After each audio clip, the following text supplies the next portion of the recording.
ایک ایسی قوم جس پر اللہ کا عذاب نازل ہونے والا تھا اور ان کے نبی کو مچھلی نے نگل لیا۔ وہ نبی اس مچھلی کے پیٹ میں کیسے زندہ رہے اور کیسے واپس آ گئے، یہ جاننے کے لیے اس پوری ویڈیو کو مکمل دیکھیں۔ بسم اللہ الرحمن الرحیم۔ اللہ تعالیٰ نے حضرت یونس علیہ السلام کو موصل کے علاقے نینوا والوں کی طرف مبعوث فرمایا تھا۔ آپ نے انہیں اللہ کی طرف بلایا، انہوں نے آپ کو جھٹلا دیا اور اپنے کفر اور گناہوں میں پڑے رہے۔ جب اسی طرح طویل مدت گزر گئی تو یونس علیہ السلام بستی سے نکل گئے اور ان کو کہہ گئے کہ 3 دن بعد ان پر اللہ کا عذاب آ جائے گا۔ بستی والوں کو معلوم تھا کہ حضرت یونس علیہ السلام جھوٹ نہیں بولتے، اور پھر لوگوں نے عذاب کے کچھ اثرات بھی دیکھ لیے، تو قوم کو یقین ہو گیا کہ اب عذاب ضرور نازل ہوگا۔ اس وقت انہیں اپنے نبی کے ساتھ اپنی بدسلوکی پر ندامت محسوس ہوئی، چنانچہ ان لوگوں نے پھٹے پرانے کپڑے پہن لیے، جانوروں کے بچوں کو ان کی ماؤں سے الگ کر دیا، پھر وہ رو رو کر عاجزی کے ساتھ بہت سی دعائیں مانگنے لگے۔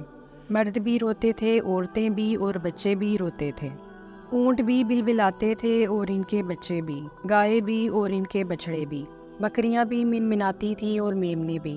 یہ بہت رکت آمیز منظر تھا، چنانچہ اللہ تعالیٰ نے اپنی قدرت اور رحمت سے ان پر سے وہ عذاب ٹال دیا جو ان کے سروں پر منڈلا رہا تھا۔ حضرت یونس علیہ السلام کیونکہ اللہ کے نبی تھے، اس لیے اللہ کو آپ کی یہ بات پسند نہ آئی کہ آپ اللہ تعالیٰ کا حکم آنے سے پہلے ہی بستی چھوڑ کر کیوں چلے گئے۔ بڑے لوگوں کی معمولی غلطی پر بھی گرفت ہوتی ہے۔ چنانچہ جب یونس علیہ السلام اپنی قوم سے دل برداشتہ ہو کر روانہ ہو گئے تو سمندر میں سفر کرنے کے لیے ایک کشتی پر سوار ہوئے۔ کشتی لہروں میں ڈگمگانے اور ہچکولے کھانے لگی اور قریب تھا کہ ڈوب جائے، تو مسافروں نے آپس میں مشورہ کیا کہ قرآن اندازی کی جائے اور جس کا نام نکلے اس شخص کو کشتی سے باہر پانی میں پھینک دیا جائے تاکہ بوجھ کم ہو جائے اور باقی مسافر بچ جائیں۔ کئی مرتبہ قرہ ڈالا گیا اور ہر بار قرے میں حضرت یونس علیہ السلام کا نام نکلا۔ اہل کشتی آپ کی نیکی اور زہد کو دیکھ کر آپ کو پانی میں نہیں ڈالنا چاہتے تھے، لیکن جب بار بار حضرت یونس کا نام نکلا تو پھر آپ خود ہی سمندر میں کود پڑے۔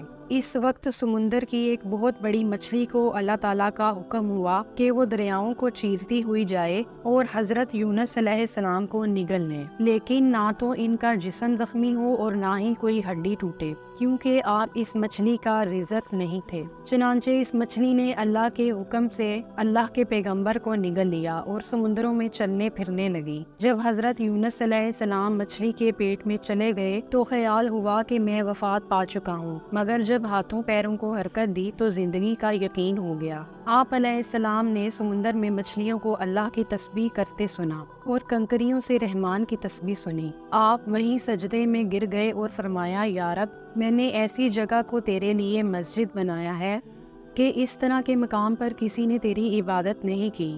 حضرت حسن بصری کے مطابق آپ مچھلی کے پیٹ میں 40 دن رہے، بعض علماء کے مطابق 3 دن اور بعض کے مطابق 1 رات رہے۔ امام ابن ابی حاتم رحمۃ اللہ علیہ نے اپنی تفسیر میں بیان کیا ہے کہ یونس علیہ السلام کو مچھلی کے پیٹ میں ان الفاظ کے ساتھ دعا کرنے کا خیال آیا، لا الہ الا انت سبحانک انی کنت من الظالمین۔ اے اللہ، تیرے سوا کوئی معبود نہیں، تو پاک ہے اور میں قصور والا ہوں۔ یہ دعا عرش کے نیچے جا پہنچی تو فرشتوں نے اللہ تعالیٰ سے عرض کی کہ یا اللہ، ایک کمزور سی جانی پہچانی آواز کسی اجنبی مقام سے آ رہی ہے۔ فرمایا، تم نے پہچانا نہیں؟ بولے، نہیں اے رب۔ وہ کون ہے؟ فرمایا، میرا بندہ یونس۔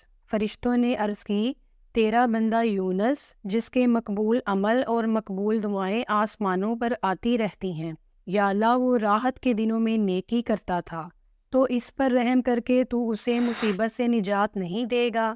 اللہ نے فرمایا، کیوں نہیں؟ پھر اس مچھلی کو حکم دیا تو اس نے آپ کو چٹیل میدان میں پھینک دیا۔ آپ اس وقت بے حد کمزور ہو گئے تھے اور بیمار ہو گئے تھے۔ اللہ نے ان کی کمزوری کی وجہ سے وہاں کدو کی بیل اگا دی اور ایک جنگلی بکری کو مقرر کر دیا جو صبح شام وہاں آ جاتی اور آپ اس کا دودھ پی لیا کرتے تھے۔